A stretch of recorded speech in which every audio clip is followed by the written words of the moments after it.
Okay, hi everybody. In this video we're going to be going over low cobra. And again, for this low cobra, we are really focusing on the shoulder. So we're going to be opening up through the front of the chest and strengthening through the upper back. So to come into this pose, we want to come onto our bellies. So we're going to come all the way down. Keeping the legs together, we are going to have the hands just underneath our shoulders. So from here we want to bring the legs together all the way down to the tips of your toes, and we're going to start at your hips. So we're going to slowly start to push your hip points into the ground as though you're lengthening your lower back.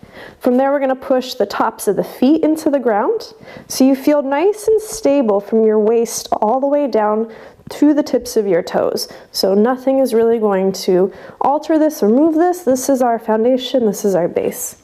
Hands are going to be spread nice and wide, and we're going to tuck the elbows in towards the ribs. So we're already starting to open up through the chest, drawing the shoulders down the spine, scapula move down the spine, and then we're going to tuck our chin in just so that it almost feels like you're trying to gaze at the tip of your nose. And then we're going to follow our breath here. So as you inhale, we're going to slowly use the strength of your back to lift the chest as high as you can go without really using any effort in your hands. And exhale, we're going to come back down. And we're just going to flow back and forth here. Inhaling, using the strength of your back to rise up. And exhale, coming back down. Do this a couple more times.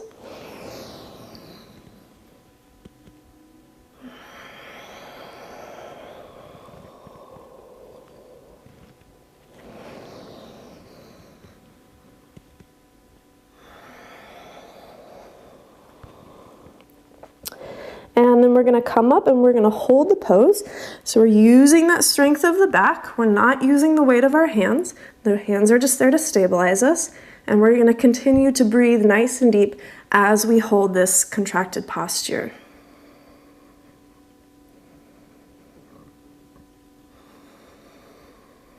Notice if there's areas that are maybe losing their stability, if your feet feel like they want to come off the ground, if your hands feel like they want to push down to support. So just kind of taking notice of all of those little things, seeing if you can maintain that awareness, maintain that focus, maintain that engagement.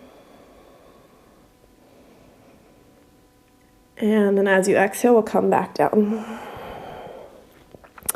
So that's variation 1. If you want to try and challenge yourself a little bit, you can do our original flow where you're inhaling, coming into the posture, exhaling, coming out. And then when it's time to hold the posture, if you want, you can inhale, lift up through the chest, and maybe float your hands off of the ground.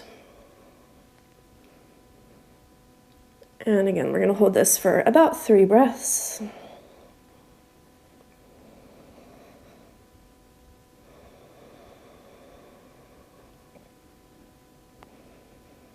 And as you exhale, release. So again, in those postures, little things just to keep in mind, making sure that your legs are keeping that strong connection, that strong foundation, and that you're lengthening through the lower back. So we want to make sure that those hips are still pushing down into the ground. They're not coming up, which is going to shorten the lower back, and that lower back's going to take more of the effort of the posture, which is not where we want to focus on. We really want to be focusing on strengthening those upper back muscles, especially those rhomboids, the trapezius, so that you can more easily move throughout your day with that open chest.